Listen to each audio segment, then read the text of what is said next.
Hello viewers, আসসালামু আলাইকুম। আশা করি আপনারা সবাই অনেক ভালো আছেন এবং সুস্থ আছেন। শুরু করছি ব্র্যান্ড নিউ একটি ব্লগ। পাশে আছে বরাবরের মতো রাসেল ভাই। তো আজকে চায়না ভ্রমণের আমাদের তৃতীয় দিন চলতেছে। এই মুহূর্তে অবস্থান করতেছি বেইজিংয়ে। আজকে হচ্ছে বেইজিংয়ে আমাদের লাস্ট ডে। আজকে বেইজিংয়ের এখানের ঐতিহ্যবাহী দর্শনীয় কয়েকটি জায়গা ভিজিট করে আপনাদের সাথে হাজির হব ইনশাল্লাহ। পাশাপাশি একদম ইভিনিং টাইমে এখানে একটা মুসলিম এরিয়া আছে, মুসলিম এরিয়াতে আপনাদের এক্সপ্লোর করে দেখাবো। ওইখানে হয়তো আমাদের প্ল্যান আছে ডিনার করার। তো এই মুহূর্তে যেই জায়গাটাতে আছি এটা হচ্ছে মূলত আমাদের হোটেলের সামনেই একটা পার্ক। এই পার্কের মধ্যে দেখেন এখন মর্নিং, যেহেতু সবাই মর্নিং ওয়াক করতেছে, আবার হচ্ছে অনেকেই বাচ্চা কাচ্চা নিয়ে ঘুরতে আসছে। আমাদের হোটেলের ঠিক পাশে যে স্টেশনটা আছে এটার নাম হচ্ছে গুয়ানকোমেন ওয়াই স্টেশন। এটা হচ্ছে লাইন 7। এটা দেখে মূলত হচ্ছে আমরা এখন সাবওয়ে ধরবো। এদিকে হচ্ছে প্রত্যেকটা জায়গায় এরকম লাইন আছে, আপনারা লাইনটা জাস্ট মনে রাখবেন যে আপনার এরিয়ার লাইন কোনটা। এই লাইন দিয়ে হচ্ছে আপনারা সাবওয়ে স্টেশনগুলো ধরতে পারবেন। সাবওয়ের টিকিট কাটা কিন্তু একদম ইজি। দেখেন এখানে অনেকগুলো মেশিন আছে, প্রত্যেকটাতে হচ্ছে চাইনিজ ল্যাঙ্গুয়েজ যদিও দেখা যাচ্ছে, কিন্তু এখানে ইংলিশের অপশন আছে। আমি যদিও আগের এপিসোডে দেখাইছি, তারপর আবার দেখাচ্ছি, যারা মিস করছেন তাদের জন্য ভালো হবে হয়তো। এখানে ফার্স্টে আসলে এখানে দেখেন একটা ল্যাঙ্গুয়েজের অপশন আছে, চেঞ্জ করলে ইংলিশ, আবার চেঞ্জ করলে হচ্ছে চাইনিজে চলে যাবে। তো আমরা এখন যাব হচ্ছে, আগে চিন্তা করবেন যে আপনি কোন লাইনে আছেন। আমরা এখন হচ্ছে লাইন 7-এর মধ্যে আছি। তো যেখানে আপনার মূল ডেস্টিনেশন হবে সেটা হচ্ছে ধরেন আপনি আগে সিলেক্ট করবেন, যেমন লাইন, এই যে যেমন লাইন 1-এ যাব। 1-এ যাওয়ার পরে আমরা যাব হচ্ছে তিয়ামান স্কোয়ার, যেটা এই যে এটাতে দিলাম। এবার হচ্ছে আপনার কতজন যাবেন, এই যে এখানে 2, ধরেন 2 জন যাবেন। 2 জন যাওয়ার পরে এখানে ভাড়া আসছে কত দেখেন, যেখানে হচ্ছে RT1, এটা হচ্ছে অ্যাপ্রক্সিমেট ধরেন 100 টাকার মতো প্রায় আসছে। তো এটা যদি আপনারা ট্যাক্সি ক্যাবে যেতেন এটা হচ্ছে 1000-1200 এরকমের মধ্যে চলে আসতো। তো এখানে আসার পরে যেখানে লিখছে please confirm ticket information and click next button to choose the payment method. So payment দেওয়ার ব্যাপারে আপনারা ইচ্ছা করলে এখানে বিভিন্ন ওয়েতে দিতে পারবেন। ভিসা আছে, তারপর হচ্ছে আপনারা যদি কেউ আলিপে ইউজ করেন বা উইচেট ইউজ করে থাকেন সেটার মাধ্যমেও পেমেন্ট দিতে পারবেন, অথবা এখানে হচ্ছে ক্যাশও আছে, ক্যাশের অপশন আছে। এই হচ্ছে এখানে টিকিট, এই যে টিকিট দিয়ে দিছে আমাদের বাংলাদেশের যে মেট্রো স্টেশনের কার্ড আছে সেই কার্ডের মতো। আমরা যেই জায়গায় আছি সেই জায়গাটার নাম হচ্ছে গুয়ানকুমেন ওয়াই। এই যে ইয়েলো কালার যেটা আছে গুয়ানকুমেন ওয়াই, এই যে আপনারা দেখবেন এখানে অ্যারো চিহ্ন দেওয়া আছে সামনের দিকে, মানে এই ট্রেনটা হচ্ছে সামনের দিকে যাবে। দেন এখানে যে অ্যারো চিহ্নের মতো যে এরকম রাউন্ড সিম্বল দেওয়া আছে এগুলো হচ্ছে ট্রান্সফার, এই জায়গাগুলোতে হচ্ছে ট্রান্সফার হবে। তো আমরা এখন এখান থেকে উঠে আমরা যাব হচ্ছে যেই জায়গায়, সেই জায়গা হচ্ছে লাইন 8-এ হচ্ছে ট্রান্সফার হবে এই জুসিকো। এই জুসিকোর মধ্যে হচ্ছে আমরা ট্রান্সফার করে হচ্ছে আমরা আমাদের পরবর্তী গন্তব্যস্থলে যাব। একদম যেই টাইমে তারা স্ক্রিনে শো করতেছিল এই স্ক্রিন ইংলিশ এবং চাইনিজ ল্যাঙ্গুয়েজে আসে, ঠিক অন টাইমে ট্রেন চলে আসছে। দরজা খুলে গেল। এই যে ট্রেনের ভিতরে অবস্থা দেখেন, খুব সুন্দর পরিপাটি। আর যদি এখানে বয়স্ক কেউ আসে তারা হচ্ছে সিটগুলো ছেড়ে দেয়। আমাদের ট্রেনের ভিতরে একটা ইনফরমেশন দিই, আমরা মূলত আসছিলাম হচ্ছে গুয়ানকুমেন আই। ওই যে গুয়ানকুমেন ওয়াই থেকে আমরা এই যে দেখেন এখানে অ্যারো চিহ্নগুলো যে সামনের দিকে যাচ্ছে, মানে আমরা হচ্ছে ওদিকে যাচ্ছি, এটা আপনারা অবশ্যই খেয়াল রাখবেন। এবং আমরা নামবো হচ্ছে এখন ওই যে আমাদের পয়েন্টে চলে আসছে জুসিকো। জুসিকোর থেকে আমরা হচ্ছে উপরে লেখা আছে ট্রান্সফার লাইন টু 8, আমরা হচ্ছে 8-এ ট্রান্সফার হচ্ছে। এটা একদমই ইজি।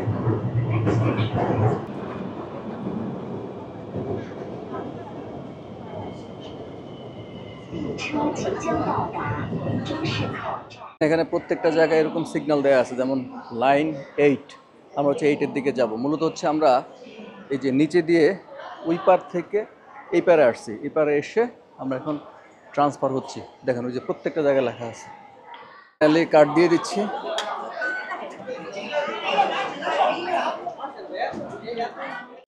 সো আশা করি আপনাদেরকে সাবওয়ের ব্যাপারগুলো বুঝাইতে পারছি। খুবই ইজি প্রসেস, আমরা এইভাবে চলে আসবেন। তো আমি এখন যে জায়গাটাতে আছি এটা হচ্ছে তিয়ানমেন এরিয়া। এটা হচ্ছে মূলত আমরা আজকে এখানে যে দর্শনীয় জায়গা সেটা হচ্ছে ফরবিডেন সিটি, আর এটা হচ্ছে তিয়ানমেন স্কোয়ার, একটা জায়গা আছে হিস্টোরিক্যাল প্লেস। এই দুইটা জায়গা ভিজিট করব। তো এখন এই দুইটা জায়গা হচ্ছে আলটিমেটলি হচ্ছে অপোজিট, একদম সেম এরিয়াতে। আর আজকে সানডে, সানডেতে এদের কেন এত ভিড় জানি না। তো দেখেন আমার পেছনে এবং সামনে প্রচুর মানুষ, এই যে সামনের দিকে দেখেন প্রচুর মানুষ। আবার এখানে আরেকটা জিনিস মজা লাগলো যে অনেক চাইনিজ তাদের হচ্ছে নিজস্ব যেসব ড্রেস আছে, ন্যাশনাল ড্রেস, এইসব ড্রেসগুলো পরে এখানে ফটোশ্যুট করতেছে লেকের পাড়ে। ওই যে দেখেন এদিকে অনেকগুলো চাইনিজ মেয়ে যাচ্ছে এবং ফটোশ্যুট করতেছে ক্যামেরাম্যানের মাধ্যমে। ফরবিডেন সিটি আপনারা যারা আসবেন তারা অবশ্যই মূল গেট দিয়ে প্রায় 10 মিনিট হাঁটার পরে একটা এরিয়াতে আসবেন। এরিয়াতে আসলে দেখবেন যে এই যে এরকম রাজকীয় কিছু ঘরবাড়ি আছে, এটাই হচ্ছে মূল ফরবিডেন সিটিতে ঢুকার এন্ট্রিওয়ে। তো এখানে আসার পরে হাতের বাঁ দিকে হচ্ছে টিকিট কাউন্টার আছে, যেখানে ইংলিশে লেখা আছে টিকিট কাউন্টার। এখান থেকে আপনারা প্রতিজন টিকিট কাটতে পারবেন, যেটার মূল্য হচ্ছে 60 আরএমবি। 60 আরএমবি হচ্ছে বাংলাদেশি টাকায় প্রায় 1100 টাকা। তো আমরা এখন যাচ্ছি হচ্ছে এই ভিতরে হচ্ছে যাওয়ার জন্য আপনারা যেটা অবশ্যই মনে রাখবেন যে এখানে সবগুলি জায়গায় যেগুলো ট্যুরিস্ট এরিয়া আছে সবগুলি জায়গায় আপনাকে অবশ্যই পাসপোর্ট দিয়ে এন্ট্রি নিতে হবে। একদম পাসপোর্টের ফটোকপি না, পাসপোর্টের একদম মেইন হার্ড কপি লাগবে। তো এই যে আমরা এখন ঢুকতেছি এদিক দিয়ে, এই যে হচ্ছে 6, তারপরে 7, 8 তিনটা কাউন্টার আছে। এখানে ফার্স্ট হচ্ছে আপনাদের ব্যাগটা চেক করতে হবে, যে সবাই ব্যাগটা চেক করাচ্ছে। চেক করার পরে এই যে হচ্ছে আপনি নিজেও স্ক্যান হয়ে বের হতে হবে। তারপরে হচ্ছে আপনার ভিতরে ঢুকলার পরে আপনাদের পাসপোর্টটা স্ক্যান করে দিতে হবে। সো ফাইনালি ঢুকে পড়লাম ফরবিডেন সিটিতে। ফরবিডেন সিটি মানে হচ্ছে নিষিদ্ধ নগরী। তো দেখেন প্রচুর দর্শনার্থী ঢুকছে আজকে। আর ঢুকার কারণ হচ্ছে এটা হচ্ছে মানডেতে অফ থাকে, আজকে সানডে হওয়ার কারণে অনেক লোকের ভিড় আমরা দেখতে পাচ্ছি এখানে। ফরবিডেন সিটি ঘোরার জন্য আপনাদের অডিও গাইড নিতে পারবেন ইচ্ছা করলে। এখানে বিভিন্ন ভাষা আছে, যেমন ইংলিশ, ইভেন বাংলা ভাষাও আছে, বিভিন্ন কান্ট্রির ভাষা আছে, যেটা হচ্ছে তারা আপনাদেরকে এই অডিও গাইডটি দিয়ে দিবে। এটা হচ্ছে 40 আরএমবি নেবে। মানে দেখেন কত সুন্দর সিস্টেম, কতগুলা ভাষা আছে এখানে। অডিও গাইডের মাধ্যমে আপনারা পুরো জায়গাটা এক্সপ্লোর করতে পারবেন।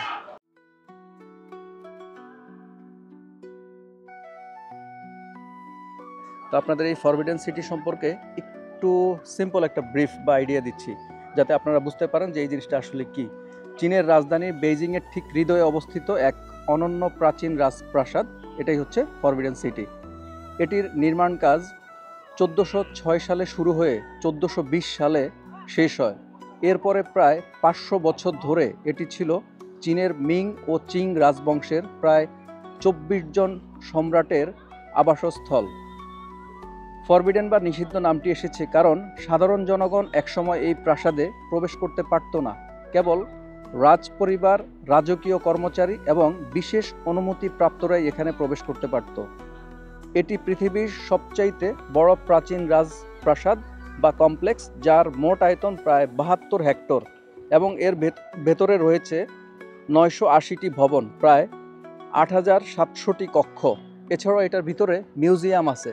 তো আমি জাস্ট আপনাদেরকে একটা সিম্পল আইডিয়া দিলাম। আপনারা আসলে এখানে মিউজিয়ামের জন্য একটু এক্সট্রা টিকিট কাটতে হবে, সেটা আপনারা টিকিট করে জায়গাটি ঘুরে নেবেন। এখানে প্রত্যেকটি পাথরের মধ্যে এত সুন্দর কারুকার্য, এত হাজার বছর আগের এত সুন্দর কারুকার্য, আসলে অবিশ্বাস্য বা অকল্পনীয় লাগে সবগুলো জিনিস দেখলে। দেখেন কত সুন্দর কারুকার্য। এটা হচ্ছে জাস্ট ক্রোকোডাইলের যে ফেস আছে সেই ফেসের অংশটা দেখা যাচ্ছে নিচে।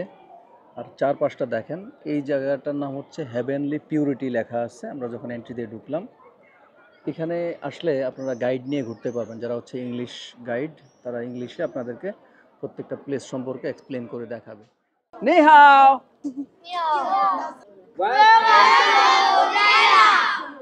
Welcome to China.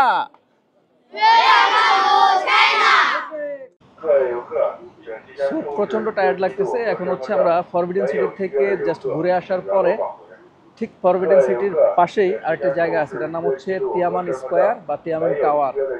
এই জায়গাটা হচ্ছে মূলত আরেকটা হিস্টোরিক্যাল প্লেস, যেটা হচ্ছে মডার্ন চাইনিজদের একটা ঐতিহ্যবাহী, একটা সিগনিফিক্যান্ট একটা প্লেস।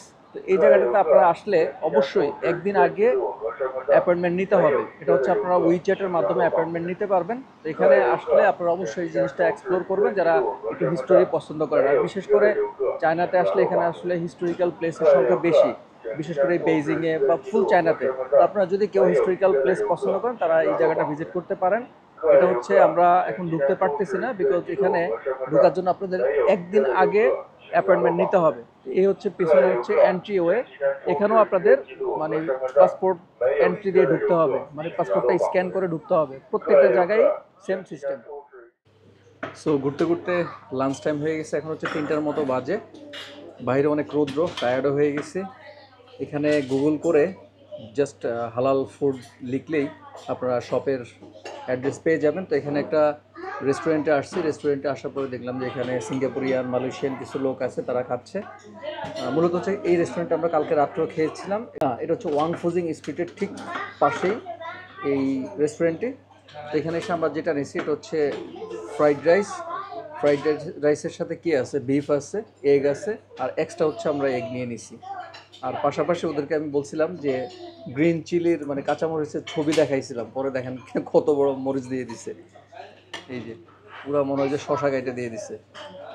যাই হোক, এই খাবারটা গতকালকে খেয়ে মজা লাগছিল, এই জন্য আজকে আবার খেতে আসছি, জাস্ট আপনাদের সাথে শেয়ার করছি। বিশেষ করে গত পর্ব যারা মিস করছেন তাদের জন্য হয়তো এই ইনফরমেশনটা কাজে লাগবে। তো বিসমিল্লাহ। A few moments later. So one ফুজিং স্ট্রিটে লাঞ্চ করার পর একটু রেস্ট নিয়ে রেস্টুরেন্টের মধ্যে হাঁটতে হাঁটতে চলে আসলাম আরেকটা জায়গায়। প্রায় 10 থেকে 15 মিনিট হাঁটার পর এখানে একটা বলা যায় যে মুসলিম এরিয়া বলবো না ঠিক, এখানে একটা মসজিদ পাইছি, যেটা হচ্ছে মুসলিমরা অনেক বছরের পুরনো একটা মসজিদ। মুসলিমরা এখানে নামাজ পড়ে বা তাদের আশেপাশে হয়তো কমিউনিটি থাকতে পারে। তো এই হচ্ছে এরিয়াটা, এটা হচ্ছে ডংচেং ডিস্ট্রিক্ট এবং ডংচেং মসজিদ নামে এই মসজিদটা পরিচিত। এখানে বাহিরের এটা হচ্ছে আউট স্ট্রাকচার, যদিও চাইনিজদের মানে উপাসনালয় বা ঘর সব কিছুর মধ্যে এরকম একটা মানে কী বলে বাইরে যে স্ট্রাকচার দেখতে পাচ্ছেন এরকম একটা সিম্বল থাকে তাদের সব কিছুর মধ্যে। এই যে এখানে চাইনিজ ভাষায় লেখা আছে ডংচেং মসজিদ। এটা হচ্ছে মূল এন্ট্রি পথ। এখানে একজন সিকিউরিটি আছে, সিকিউরিটির সাথে আমরা কথা বলে তার থেকে বললাম যে আমরা বাংলাদেশ থেকে আসছি, আমরা মুসলিম, তো তিনি আমাদেরকে ঢুকতে দিচ্ছে। তো এখানে দেখেন একটা বড় এরিয়া আছে, এটা সম্ভবত এখানে তাদের কমিউনিটির সাথে যারা যুক্ত আছে, যে এখানে ছবি আছে তাদের বিভিন্ন মিছিল মিটিংয়ের ছবি আছে, বা সভাপতি টাইপস যেরকম থাকে বাংলাদেশের এরকম ছবি আছে, বা ধর্মীয় কার্যাবলীর বিভিন্ন পোস্টার বিভিন্ন জিনিস আছে তাদের নিজস্ব ভাষায়। আর এই যে দেখেন এ হচ্ছে মসজিদের এই এরিয়াটার ব্যতীত, এখানে হচ্ছে সিকিউরিটি থাকে, এই এরিয়া ব্যতীত তাদের ভিতরে আরও কিছু জায়গা আছে, আমি এখানে নিয়ে যাচ্ছি। দেখেন খুব সুন্দর করে লেখা আছে অ্যারাবিক ক্যালিগ্রাফি। এই যে এখানে দেখেন আর একটু সুন্দর লাগতেছে। এবার হচ্ছে ভিতরের এরিয়াতে প্রবেশ করতেছি। মানে চাইনিজ যেই আর্কিটেকচারাল যেই ভিউ, এগুলা সবগুলি জায়গায় তাদের নিদর্শনগুলো এত সুন্দর। এ হচ্ছে মসজিদের মূল এরিয়াটা। এটাতে সম্ভবত এখন আমি তো চাইনিজ ভাষা বলতে পারতেছি না বা তাদের সাথে কথা তেমন বলতে পারতেছি না, এখানে কেউই নাই। এটা মাদ্রাসা টাইপসও হইতে পারে সম্ভবত। দেখেন কত সুন্দর ফুল দিয়ে সাজানো এবং চারদিক খুবই সুন্দর লাগতেছে। এই যে এখানে দেখেন, এই যে খুবই সুন্দর। এটাও অনেক পুরনো লাগতেছে, কারণ এখানে যে আশেপাশে যে ঘরগুলো দেখতেছেন খুবই পুরনো। সুন্দর একটা গাছ আছে মাঝখানে, চারদিকে একদম মানে রাউন্ড আকৃতির এরিয়াটা। এই যে উনি হচ্ছে সিকিউরিটি, এই যে কর্নার, উনি হচ্ছে আমাদেরকে জাস্ট হেল্প করছে এখানে আসার জন্য। আসসালামু আলাইকুম। Do you know English? We are from Bangladesh, মানজালা। ওকে, উনি হচ্ছে মুসলিম।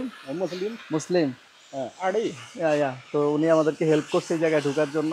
খুবই ভালো লাগছে লোকটার সাথে কথা বলে, কিন্তু কথা তো ভালোভাবে বলতে পারি নাই।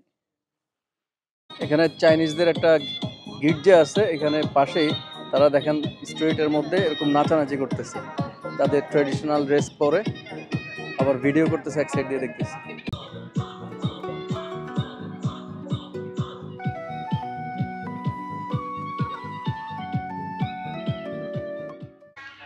সো প্রিয় দর্শক, এখন হচ্ছে লোকাল টাইম 10টার মতো বাজে। সারাদিন ঘোরাঘুরি করা অনেক ক্লান্ত। এখন হচ্ছে বেইজিংয়ের আমাদের একদম লাস্ট নাইট এটা। এই মুহূর্তে আমি আছি ওয়াং ফুজিং স্ট্রিটে, সেই দুপুরবেলা যেখানে আমরা লাঞ্চ করেছিলাম সেই জায়গাটাতেই আবার ডিনার করতে আসছি। মূলত হচ্ছে এখানে হালাল ফুড খুঁজে পাচ্ছিলাম না, যার কারণে এখানেই রিপিট করা হচ্ছে বারবার। আর যেগুলো আছে পাকিস্তানি কিছু রেস্টুরেন্ট ছিল, এগুলো একটু আমাদের প্লেস থেকে অনেক ডিস্টেন্সে আছে, দ্যাটস আমরা ডিসাইড করছি যে এখানেই খাবো, কারণ এই এরিয়াটাতে আমরা ঘুরে ফিরে অনেক মজা পাইছি, এই জন্য আবার চলে আসছি। তো এখন যে মেনুটা নিচ্ছি মেনুটা আসলে এখানে যে রেস্টুরেন্টের যে ওনার আছে বা যারা ম্যানেজমেন্টে আছে তাদের সাথে অনেকক্ষণ ধরে গুগল ট্রান্সলেটের মাধ্যমে বার্গেইন করে বিভিন্নভাবে চেষ্টা করে ফাইনালি একটা মেনু নিয়েছি। জাস্ট একটু কনফিউজ ছিলাম। মেনুটার নাম হচ্ছে fried fried naan with beef, এবং এটার সাথে হচ্ছে অনিয়ন আছে, দেন এটা সম্ভবত ক্যাপসিকাম সম্ভবত আছে। যাই হোক, এই প্লেটারটা হচ্ছে অনেক বড়, তো সে প্রথম কনফিউজড হয়ে গেছে যে এটা কি তুমি খাইতে পারবা কিনা, কারণ এটা যেই বড় এটা অনায়াসে যদি সিম্পলি কেউ খায় তাহলে হচ্ছে 3 জন খেতে পারবে, আর নয়তো 2 জনের জন্য পারফেক্ট। এটার দাম পড়ছে 60 RMB, যেটা বাংলাদেশি টাকায় প্রায় 1100 টাকার মতো। তো আমি একটু জাস্ট খেয়ে আপনাদেরকে টেস্ট বোঝাচ্ছি। বিসমিল্লাহ। এটা হচ্ছে মূলত নান, জাস্ট ফ্রাই করে দিছে। 啊，那你实在过来吧，时间都来得及，你过来。啊，过来。 এটা হচ্ছে বিফ, টেস্টি আছে। তো ভিডিওটি আর বেশি দীর্ঘায়িত করব না, আজকে বেজিংয়ে আমাদের লাস্ট ডে। আমরা এখান থেকে ইনশাল্লাহ আগামীকাল সকালে বুলেট ট্রেনে ইনার মঙ্গলের উদ্দেশ্যে রওনা করব। আপনাদের আগামী পর্বে স্বাগত জানাচ্ছি। আর এই বাকি এপিসোডগুলো এখন পর্যন্ত কেমন লাগতেছে আপনারা কমেন্টস করে অবশ্যই জানাবেন। সবাই ভালো থাকবেন, সুস্থ থাকবেন এই কামনা করতেছি। আল্লাহ হাফিজ, আসসালামু আলাইকুম।